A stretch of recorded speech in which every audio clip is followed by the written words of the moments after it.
Hola gente. Excelentes madrugadas. Una película muy bien hecha, y sobre todo de hechos reales. El caso de los demonólogos Warren. El poltergeist de Enfield. En agosto de 1977, una serie de perturbaciones que pronto se caracterizaron como un caso de fenómenos poltergeist, e incluso la posesión demoníaca se manifestaron en Enfield. La serie de fenómenos paranormales, incluyendo las acciones de una niña de 11 años de edad que en repetidas ocasiones levitó por encima de su cama, tuvieron a la nación hechizada por más de un año. De acuerdo con el Daily Mail de Gran Bretaña, ninguna explicación distinta de lo paranormal ha podido presentarse de manera tan convincente. Los actos comenzaron el 30 de agosto en la casa de Margaret Hodgson, una mujer divorciada que vivía en la calle Green Street con sus 4 hijos, Peggy, 13 años, Janet, 11, Johnny, 10, y Billy, 7. Dos de los niños, Janet y Johnny, trataron de convencer a su madre de que sus camas estaban temblando inexplicablemente. A la noche siguiente se manifestaron misteriosos sonidos que golpeaban las puertas, así como el deslizamiento de un mueble al interior de la habitación de las chicas. Había más golpeteos, y pronto Hodgson tenía en su puerta una patrulla que había recibido una llamada para presentarse al número 284 de Green Street. La familia Hodgson. Un agente de la policía londinense fue testigo de la oscilación de una silla que se deslizó en el comedor de los Hodgson, pero no pudo determinar la causa del movimiento. A la mañana siguiente, pequeños juguetes y piezas de Lego comenzaron a rebotar en las paredes. Al ver que la policía no les podía ayudar, ya que en la vivienda no se estaba cometiendo ningún delito, la familia decidió acudir a The Daily Mirror. El periódico envió a un veterano redactor, George Fallows, a un fotógrafo, Graham Morris, y a un reportero, Douglas Bence. Después de estar en el interior de la casa durante varias horas sin que sucediera nada, los reporteros decidieron marcharse, pero cuando casi estaban en su coche la madre los llamó. Al regresar a la vivienda, ellos pudieron observar personalmente el fenómeno. Es más, una pieza de Lego golpeó en la frente del fotógrafo mientras intentaba tomar unas fotografías. Cuando el fotógrafo reveló el carrete, se percató de que la foto de ese momento tenía un agujero, por lo que George Fallows llamó a la SPR, Sociedad para la Investigación Psíquica, que inmediatamente mandó a Maurice Grosse. Bromas de niños. Janet, ¿qué tiraste?, preguntó la madre, quien comenzó una serie de sospechas y acusaciones contra Janet, la aparente causa de los problemas en la casa. De acuerdo con el investigador de casos paranormales, William Playfair, quien, con su colega Maurice Grosse, observó y registró la mayor parte de los fenómenos a lo largo de su curso, Janet era el objetivo principal o epicentro de los incidentes. Ella siempre estaba cerca cuando sucedía algo, y esto inevitablemente condujo a que surgieran acusaciones de que ella estaba orquestando estas bromas pesadas, aunque Grosse ya estaba totalmente convencido de que la niña no podía ser la única responsable de todos los incidentes. Era su hermana, Peggy, cómplice de los actos. Aunque Janet fue frecuentemente acusada como la culpable, su hermana mayor también fue objeto de señalamientos en algunos eventos. Una vez, por ejemplo, cuando Peggy gritó, «No me puedo mover. Algo me está sosteniendo». Ella se encontró en las escaleras con una pierna extendida detrás de ella de una manera que puede ser fácilmente explicada como un juego de acción. Ella también estuvo implicada en otros incidentes, y cuando en una ocasión las chicas fueron separadas, Peggy fue enviada a la casa de un vecino. Las travesuras continuaron en las dos casas. Por otra parte, cuando Playfair pasó una noche solo en la casa sin la presencia de las chicas no hubo alteraciones en absoluto.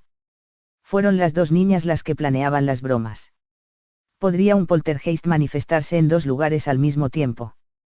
Cuando Janet estuvo en el hospital durante 6 semanas para una evaluación médica, algunos incidentes se produjeron únicamente en la casa.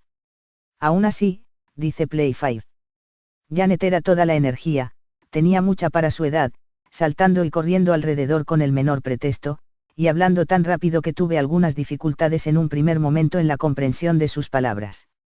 Tenía una mirada traviesa y pude entender por qué algunos visitantes de la casa, en los meses posteriores, sospecharían de ella jugando una mala pasada. La habitación de Peggy y Janet.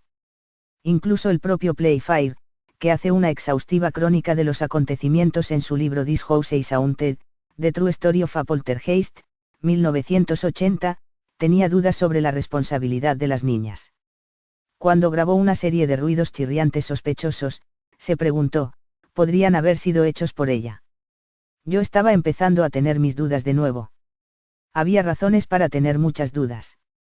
El poltergeist tendía a actuar solo cuando no estaba siendo observado. Grosse declaró. Es más inteligente que nosotros. Busca su momento, el momento de salir de una habitación para que algo suceda. Uno puede permanecer en la habitación durante horas, y nada se mueve. Él sabe lo que estamos haciendo. De hecho, cuando Janet sabía que una cámara estaba encendida, no ocurría nada. Increíblemente, Playfair y Grosse encontraron que los niños estaban, a veces, motivados para añadir a la actividad algunos trucos de su propia imaginación. Cuando los miembros de la Sociedad para la Investigación Psíquica, Society for Psychical Research/SPR, hicieron visitas, se interesaron más en descubrir los engaños de los niños, mientras que para Playfair eso no era lo importante a investigar en el caso, ya que él ya había visto incidentes con mis propios ojos que los niños no podrían haber hecho deliberadamente. La voz de Bill Wilkins. Uno de los fenómenos que más sorprendió a los investigadores fue una voz masculina sumamente áspera que salía de la garganta de Janet, aseguraba llamarse Bill Wilkins y haber muerto por una hemorragia cerebral unos años atrás en aquella casa. La niña decía que en esos momentos no ejercía ningún control sobre su propia voz. Cuando la niña estaba poseída, los investigadores tenían que sujetarla fuertemente debido a que su fuerza era superior a la de su edad. Psiquiatras y doctores locales estudiaron a Janet y le realizaron estudios de laringe para descartar que las voces que salían de su garganta no habían sido fabricadas conscientemente por Janet. Los expertos aseguraron que esas voces eran fáciles de provocar y de imitar, pero solo era posible durante un corto periodo de tiempo, ya que las cuerdas vocales se inflamarían y terminarían dañándose. Sin embargo, Janet era capaz de mantener conversaciones de más de 2 horas. Los incidentes relacionados con extraños silbidos y curiosos ladridos provenían de la ubicación habitual de Janet.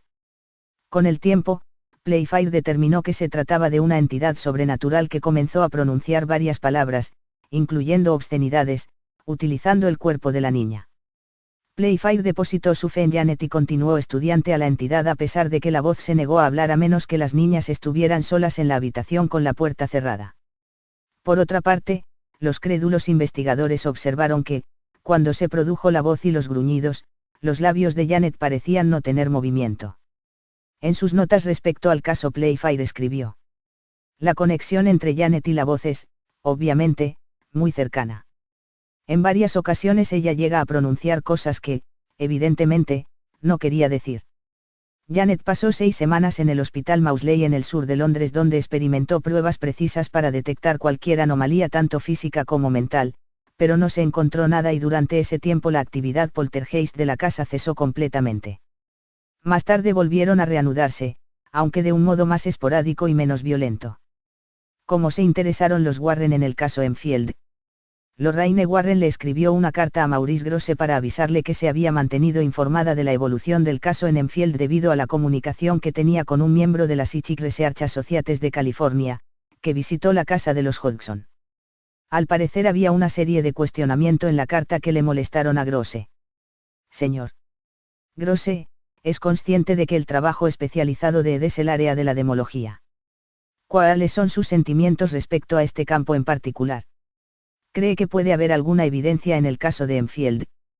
Él respondió que estaría interesado en conocerlos para platicar al respecto, pero no les extendió una invitación para que se involucraran en el caso, ya que él, desconcertado por la referencia a la demonología, consideró que en el caso no había signos de fuerzas malévolas, por lo que concluyó que la participación de los Warren no era necesaria en el caso. Maurice Grosse fue un investigador paranormal británico famoso por su participación en el caso Enfield. Falleció en octubre de 2006. Los Warren visitaron la casa el 16 de junio con un compañero. Según Grosse, los visitantes dijeron que estaban impresionados por las evidencias. Ellos regresaron a Estados Unidos un par de días después. Sin embargo, en su libro, The Demonologist, The True Story of Ed and Lorraine Warren, la periodista e investigadora Gerald Britt le ofrece más fechas de las supuestas visitas de los Warren a la casa. Según ella, Ed y Lorraine estuvieron también del 6 al 9 de agosto de 1979 en la casa y que incluso ellos inspeccionaron la casa al mismo tiempo que Playfair y Grosse también se encontraban en el interior del recinto. Britt le indica que, Durante la visita, los Warren grabaron 13 horas de audio de entidades de la casa y habían fotografiado objetos levitando. El 6 de agosto del 79, los Warren también hicieron una emisión en directo por radio, teléfono, desde la casa del señor Burcombe, pariente cercano de Hodgson, en la que se afirmó que la actividad se producía en el mismo momento de la emisión. Lorraine Warren y Ed Warren, investigadores de fenómenos paranormales. Las conclusiones del caso. Anita Gregory, que estaba investigando el caso para la SPR, informó sobre los acontecimientos en la revista de la Sociedad para la Investigación Psíquica. Sugirió que el caso había sido sobrevalorado, describiendo varios episodios de comportamiento por parte de Janet y Peggy que eran reveladoras. Gregory llegó a la conclusión de que las chicas no eran físicamente responsables de muchos de los incidentes que se atribuyeron a fenómenos poltergeist. A pesar de que pensaba que el brote podría haberse originado paranormalmente, Gregory era una parapsicóloga británica inclinada a creer en lo paranormal, concluyó que el caso había superado las capacidades de los investigadores y periodistas.